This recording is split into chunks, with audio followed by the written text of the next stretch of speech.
3 months I was in absolute, diabolical agony. We thought everybody thought I was going to die. To be honest with you, the way I felt death would have been a welcome gift. The Prince of Darkness kept his biggest secret until the very end. When Ozzy Osbourne passed away, his family expected to inherit millions. What they didn't expect was the emotional breakdown that followed. His wife sobbed for hours after seeing his final financial records. His children discovered money hidden in places they never imagined. But it wasn't just the $220 million fortune that made them cry. It was the handwritten letters he left with each inheritance, revealing truths that changed everything. Ozzy Osbourne was born John Michael Osbourne on December 3, 1948 in Aston, Birmingham. His home was a small two-bedroom house at 14 Lodge Road. 6 children shared a single bathroom. His father worked night shifts at a car factory and money was always tight. At school he was bullied every day. They called him Ozzy to mock him. He was beaten up, laughed at, and misunderstood. He struggled to read and write, but no one knew why. Teachers called him lazy. Classmates said he was dumb. It wasn't until years later that he discovered he had dyslexia. When he left school at 15, he could barely read his own name. Ozzy's pain didn't end at the school gates.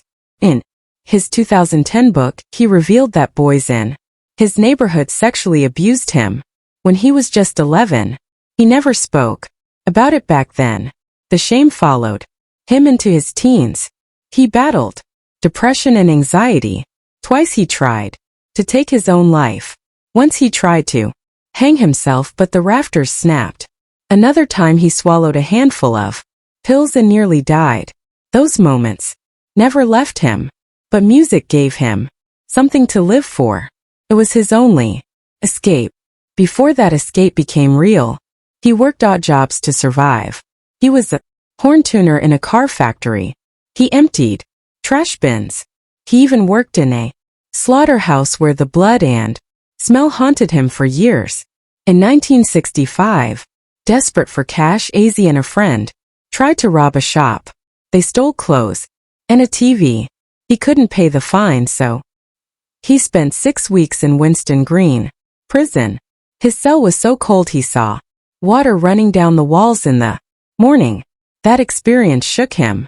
He swore he'd never go back. Prison made one thing clear. He needed a new path. Ozzy didn't choose music because it was easy. He chose it because he had nothing else. When he was 14, he heard the Beatles' song She Loves You. That day changed his life. He decided he wanted to be famous. Everyone laughed. He didn't care. He tattooed Ozzy across his knuckles using a needle and pencil lead. It hurt, but it felt right. That was the moment he stopped being John Michael. He became Ozzy. His early attempts at music failed. Bands fell apart quickly. He played in groups like the Pocolt Blues Band and Rare Breed, but nothing lasted. In 1968, he posted an ad that read, "Ozzy Zig needs gig." That's how he met Tony Iommi, Geyser Butler, and Bill Ward. Their chemistry was instant.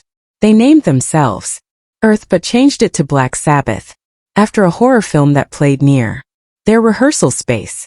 On February 13, 1970, they released their first album on a Friday the 13th.